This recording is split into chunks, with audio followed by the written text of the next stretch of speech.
Hi everybody and welcome back to Lost Genre Reddit Stories. Quick warning before we begin, today's first story touches on the topics of drug addiction and child abuse, so if those are topics that make you uncomfortable, you might want to skip the story. Now, let's get started. This post is from the subreddit Relationships and it's by user Deleted. I'm 28 female, adopting my niece 4 female, and my family have excommunicated us. Okay guys, this is going to be long, but I'll keep it as short as possible. Throwaway obviously. Grammar and spelling are rubbish on mobile, and this is the first time I'm actively discussing this. I am trying to hide our identity for obvious reasons. 4 years ago, when my niece was just 6 months old, social services intervened and took my niece from my brother, Lance, now 30, and his girlfriend, Angela, now 28. They were 24 and 26 at the time respectively. They had been in a relationship for 18 months, 3 months before pregnancy. She lied about being on birth control, and in general, they're not good people to the point that if they weren't family, I would not associate with them. So basically, they were smoking cannabis and had known drug dealers in the house. Social services was concerned, and when they visited, they entered the property, top floor apartment, with police. They had to, since they heard the baby crying and no one responding. Lance and Angela were down 3 flights of stairs in the garden, getting high. The baby was alone for at least 45 minutes, unattended in a walker, and a small number of other drugs were found on the premises. They claimed it wasn't theirs and that they belonged to a visitor, but were left on the coffee table in reach of the baby. My niece, Anna, 6 months at the time, was removed by social services and placed in a temporary home for almost 2 weeks. I applied to take temporary custody at this point and was granted it under the condition that I could not contact my brother or his girlfriend, and their contact with Anna was not allowed unless it was in an official contact center. They did try to have a few visits, but social services stopped them as they were often drunk or high. To note, my parents and Angela's parents also applied to take Anna but were declined for various reasons. I was deemed the best option. At this point, my parents, who are normally intelligent and rational people, were blinded by Lance being the golden child and believed my brother was set up and social services just wanted to take Anna. But really, Angela and Lance were aggressive and irrational with social services. They also increased the amounts they were drinking and smoking cigarettes and cannabis. They were both unemployed and living on benefits. They also regularly threatened to just take Anna back by force. So, I went through the official channels to be a guardian of Anna until Lance and Angela were deemed fit officially. Although, with time, it was clear they were just getting worse. At the time, I had my own home with a mortgage and my fiancé Luke. Luke and I broke up after I had been taking care of Anna for 3 months, as he felt I didn't have time for him. The split was mutual as he didn't care for Anna and she was my priority. So that was it for my relationship with Luke. Now we get to the crux of this thing. You see, my parents would babysit Anna on Saturdays while I did the weekly grocery shopping, probably about 2 hours or less. I had made it clear that they were not allowed to see Lance or Angela at this time. Then, one day, after doing this for about 6 weeks, I realized about halfway around the supermarket that my purse was in the diaper bag. So, I went back to my parents' house to get it, only to find Lance and Angela with Anna. As I entered, they called me names and threatened me. I felt conflicted, but I was aware that by allowing it to happen, I would lose Anna. So, I immediately took her away from them and took her shopping with me. After this incident, my parents were then restricted by me to visit Anna at my home, and I would never leave her alone with them again. I could not trust them with her. They continually said that if I had not volunteered to take her, Lance and Angela would still have her, which is ridiculous. They also said I was stealing Anna and that I was even using her to replace a miscarriage I had over a year before Anna was born. In all honesty, my parents weren't being nice people at this point, so I went low contact with them. Social services was very good with me and supported me in any way they could, and we had a great caseworker. I kept her informed of everything that happened. This further upset my parents, who saw social services and specifically our caseworker as the devil incarnate. Then, just after Anna's first birthday, my parents gave me an awkward apology and asked to see Anna more. Following the advice of social services, I gave them access to her, but I still never left them alone with her. I did have to call my parents out on telling Anna that I took her from her real parents. This did cause a rift between us. I made it quite clear that I would not accept this behavior from them. They apologized begrudgingly. I feel like my mother is the ringleader and my father just goes along with her for an easy life. Anyway, during this time, I was reported to social services by a concerned neighbor for shouting at Anna regularly, something I've never done. I believe that this was my parents, although I have no proof. Also, Angela's parents have regular contact with Anna and she adores them. She sleeps over with them once in a while. Anna attends a nursery. She started school in September while I'm at work, and my boss is very accommodating to our situation. The nursery is a 5-minute walk from my work, and I am the only person authorized to collect Anna, since on 2 occasions Angela has tried to pick her up. I assume my mother has told her where Anna is. I never told my mother, but it makes logical sense, since it seems incredibly strange that she also knew when I would and wouldn't be there. Now, I have never misled or encouraged Anna to think that I am her biological mother. However, she has called me mom from a young age. I didn't stop her, but she knows I am her aunt. She has pictures of her parents in her room, and she has faces where she asks about them and faces when she doesn't. It is very difficult to explain to her why she isn't with her parents. Why did I teach her the word why? They currently have no contact with her. The court ordered it. My brother is apparently sobered up, but I have not spoken to him in over 12 months. I adore Anna and want to make her officially my daughter. Legally, it has been a complicated process that I won't go into, but by adopting her, I know she will stay with me and be safe. My biggest fear is Anna going into a children's home and never seeing her again. I'm also terrified she would be mistreated or something. I don't feel that she would be loved by other people the way I do. My priority is her safety and happiness. My personal life has taken a big hit. Now I'm single and I don't date because parenting comes first. Now, the legal process should be complete for me to fully adopt Anna by the end of the month, and my parents have informed me that if I do this, they will never speak to me again. They have fought the fact Anna has been with me from day one. They have also convinced my entire family, except for my grandparents, that I am a bad mother. Social services have completed a full investigation and have told me I'm doing just fine.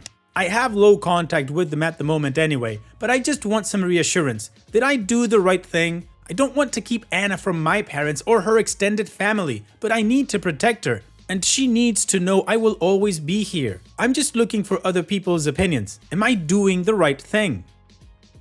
Well, Loopy, first things first, I just gotta call them out. Your parents suck. They have endangered Anna more than once, and you should definitely cut contact with them. They should not be allowed to see Anna. Now, having said that, and with the information in your post, I believe that you are doing the right thing. You are protecting and saving Anna. However, there are a lot of things that you need to keep an eye on as they evolve. For example, the fact that you say that your personal life took a hit, yes, understandably, and that your priority is parenting. That is good, OP. That's fantastic. But please, do not forget about yourself. It's very important that you do not turn Anna into your whole world and source of happiness. She can be the center of your universe if you want, but you do need to have a personal life, or you risk becoming one of those parents that just smother their kids and when they're grown up, they won't talk to you. Now, even though I said I think it's a good thing that you're adopting Anna, there is one tiny thing that gave me a little bit of pause, and I think it's something that you need to keep an eye on. You said that your brother is sober now, but you don't know. But OP, I think you should know, or at least try to keep tabs on your brother and Angela, because even though what they have done is horrible, and they absolutely deserved to get their daughter taken away from them, I still believe that if somebody finds their way back and it is proven that they have been clean for a while, they're going to meetings, they're doing the work, they're being responsible, they're keeping a job, you know, adulting,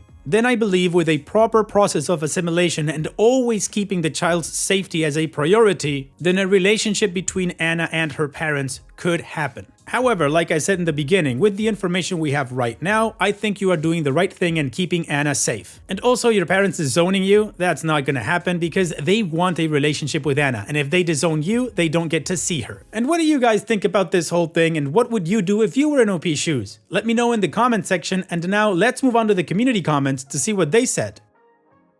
Slinky999 says, "You are a wonderful person for taking on this vulnerable child and giving her a stable home and upbringing. If your parents are so toxic and enabling to Lance that they threaten to cut you out for taking care of your niece, then good riddance, to be honest. They are just as dysfunctional as Lance for attacking you for trying to protect this precious young girl. You are doing the right thing. Don't second guess yourself. You are protecting a young child that cannot protect herself. There are so many kids that have nobody to speak for them. You are doing the best thing in the world for this girl. Hang in there." And OP responds, "Thank you, this means a lot. This is the first time I've really second guessed myself about this." Other Kind of Mermaid says, "Your parents don't support or respect you, even though if it hadn't been for you, Anna would have ended up in foster care. Do they have any idea how bad things have to get before both parents lose all their parental rights forever and the child is put up for adoption? The courts try everything to keep families together. This wasn't just because of that one incident. The courts have basically said that both parents are irredeemable. That's extreme. I would personally go no contact with your parents, or at least never allow them to be alone with Anna. You can't trust them. Just because they are family doesn't mean they deserve to be around Anna or that it would be the best for her. It sounds like it wouldn't be. You don't owe them anything. The only person you owe anything to is that little girl. She's your priority, and anyone who doesn't support that has no place in your world." EDDMC says, "Do you have someone that you can share your problems with? From your post, you have no partner and all family members have their own interests and are not available for your benefit. Do you have some other support network available to you?" There's a lot going on and it's tough to deal with all of this and be such a rock. You're doing a tremendous job and I take my hat off to you. And OP responds, "I have some very good friends. Also, Angela's family have been wonderful. I felt concerned that Anna would be without half her family, but as long as we keep the good ones, sure, we're not missing anything." Smiley face. Additional information from OP's comments. Some of you have said that for me to adopt Anna, she must have been officially removed from her parents permanently. Well, she was. Social services removed her after the visit mentioned. There were concerns before this about their parenting since they continually turned up drunk or on drugs to the supervised visits at the official contact center. They were declared unfit parents. Rehab was advised, but not done. I have spoken to my lawyer in depth about visitation. Angela's family has always been an active part of Anna's life and will continue to be. Lance and Angela will need to prove that they have seriously sorted out their lives before I would allow contact. I'm not against it if they sort themselves out, but I won't allow them to be a negative impact on her. Her best interests are paramount. I'm unsure at this point with regard to my parents. I am seriously considering cutting contact completely. Someone recommended I check out Raised by Narcissists, and wow, a lot of things are falling into place right now. Anna is a great kid. She's an angel 95% of the time. The other 5% is when she's not had enough sleep and can quickly be cured by a nap. We talked through everything. I hated the "because I'm your mother" line, so I've never used it. I hope our relationship will continue as it is now. I explain everything and we generally agree after some discussion and compromise. She's wise beyond her years. Not looking forward to the teen years though for these reasons. I'm sure there will be tantrums, but when she asks and the time is right, I intend to give her all the information about her parents and social services and let her make her own mind. I have kept documents from social services and I will give them to her. And I will consider contact with Angela and Lance if they put in the effort to clean up first. I will not allow it if they are destructive people. They have made no effort to contact us recently and social services have not been able to contact them. Also, we have a support system through Anna's daycare. She gets to spend time with kids her age and I get a bit of adult company. It makes me so happy to see her happy and playing so well with other children. And if it comes to it, I will consider moving if necessary. As I said, I know nothing about Lance or Angela and my parents are keeping their distance for the time being. Finally, about my brother being sober, this is all hearsay from my mother, who told me that he is sober but unemployed and currently sleeping on the sofas of the dealers he used to buy from. He has made no effort to contact us or social services. I told my mother that he could write to me to open up a channel of communication, but he hasn't done anything. He has been out of her life completely for over a year. And honestly, since he hasn't even contacted me, it could easily be my mother trying to make him sound better by saying sober. I hope he is, but I don't honestly know.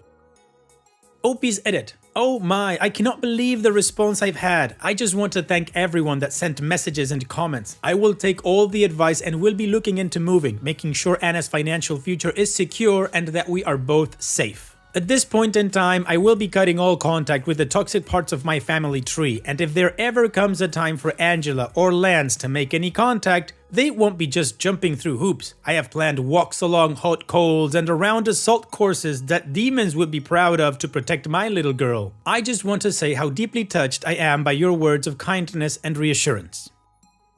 Alright, well, the community did raise a lot of good points for OP to think about, and she did, and she had good answers for them as well. So now it's time to move on to the update to see how this story ends, but of course before that you know that here's another one of my playlists for you to enjoy after this video. Now let's move on with that update. Hi guys, so you may remember my post from last month. I received a lot of messages and wanted to give you all an update. I have recently moved and changed my job to another branch, with a promotion. Anna is adjusting really well and is so happy that her mom is officially her mom. We completed the adoption and had a little party, just the two of us. I even got my first proper Mother's Day card, with the help of Angela's mother, from Anna. I never thought I'd be so happy. Anna still sees her bio mother's parents and they love her. So, I went no contact with my parents. I really have nothing more to say about them. It's a severed tie that will stay that way. I have started communicating with Angela via post to a PO box, so she doesn't know where I am. She has written letters for me to give Anna one day. I have read them all and saved them for Anna one day if she wants them. Angela sounds remorseful and has given me proof of being clean. I'm not ready to allow her any access to Anna, and she would have to do a huge amount to be allowed near her. Sadly, Lance hasn't shown any interest in his daughter. I won't stop a relationship between Anna and Angela if she proves herself. However, at the moment, even Angela understands that she can't see Anna yet. I want her to know Angela. In a dream situation, Angela could take her for days out, on weekends, and have a real relationship with Anna. I haven't really given much thought to Angela ever taking Anna on full time. Anna doesn't know Angela. She can't remember much about her, although she knows what she looks like from pictures, which I kept around for that reason. If Angela is serious about being in Anna's life, she will have to be out of the lifestyle she used to be in. So I think I'm just going to take the situation as it happens. Anna has always been my priority. 4 years ago, I was planning a wedding with the love of my life and planning on going back to school to get a better job. Since then, my family has disowned me, my fiancé left me, and I became a mom. I have given up a lot to do this. The chances are by the time I'm in a position to have my own children, I could be too old. But I do realize that Angela will always be Anna's biological mom. She may decide when she's old enough she wants to be with Angela, and then I will be alone. I love Anna, but parenting is hard and a lot of people don't see me as a real parent. Mainly, Anna is happy. I'm her mother and that's all that matters. I've also started seeing someone special that Anna is excited to meet and she's already trying to plan a wedding. Her best friend's mom is getting married, so it's a topic. I have tried to downplay the situation as much as possible. It was my intention that she didn't find out for a long time. However, a friend let it slip and Anna heard it. I'm trying to encourage her to think we don't need anyone else right now, so romance would be great, but she's still my priority. She has met the man previous to him asking me on a date, but she doesn't know who I am seeing. I am not going to let anyone break her heart. To her, all it means right now is she's got a few extra evenings with her cousins at Angela's mom's place. And of course, it will be a long time before she can meet any partner of mine. My friend let it slip that I was going on a date and Anna's so funny about it. One day she thinks she's my bodyguard and the next she thinks she should be my bridesmaid. So adorable. So thank you, you wonderful Reddit people. You gave me the confidence I have now that will help me be the mother Anna deserves. Well, OP, I am gonna call this a happy update because, well, Anna and you are happy. But not just that, and not that it is relevant, but your update really gives me a lot of certainty that you are doing the right thing. You are taking care of Anna and keeping her safe while you're also thinking about yourself. That's good, that is a balance. And you are open to her having a relationship with Angela, which is also a good thing. That's sad for Lance, but hopefully he'll come around someday, and if he doesn't, well then good riddance. So OP, here's wishing you and Anna all the best in the future. Take care and thank you for sharing. Now, I know it's probably not needed, but let's finish the video with a mood booster post. This post is from the subreddit Malicious Compliance, and it's by user ThatOgololo. My sister wanted to eat like a dog, so our mom made her eat like our dog. My sister was obsessed with 101 Dalmatians and decided that from the moment the film finished, the only way she was going to eat was like a dog. When I say she ate like a dog, I don't only mean that she lapped up her food with her tongue, but also that she would not use any tables or cutlery and would only eat off of the floor, couch, or anywhere else our dog felt appropriate eating. My mom spent days convincing her that this was a terrible idea, telling her that she should eat at the table with the rest of the family. Eventually, my mom got sick of this and made a plan. If my sister wanted to eat like a dog, then she was going to really eat like a dog, and I'm sure you can see where this is going. My mom decided that my sister was now only going to be fed dog biscuits for every meal until she figured out that being a dog wasn't all it was cracked up to be. And to my sister's credit, she really managed to hold out for a lot longer than I expected for an 8-year-old. She held out for a solid day and a half before she decided she couldn't do it anymore. Anyways, her favorite movie is Aladdin now. Well, she wanted the experience to eat like a dog and that's what she was given. But like you say, wow, she held out for a day and a half on biscuits. That's character. Thank you for sharing, OP. And that's it for today's video. Thank you so much for taking the time to watch it. Now, if you've gotten to this point in the video, I assume that you like these stories that I'm reading out, so here are a couple more that you might enjoy. And if you don't have any time to watch another story right now, save it for later, and also, don't forget to hit that subscribe button.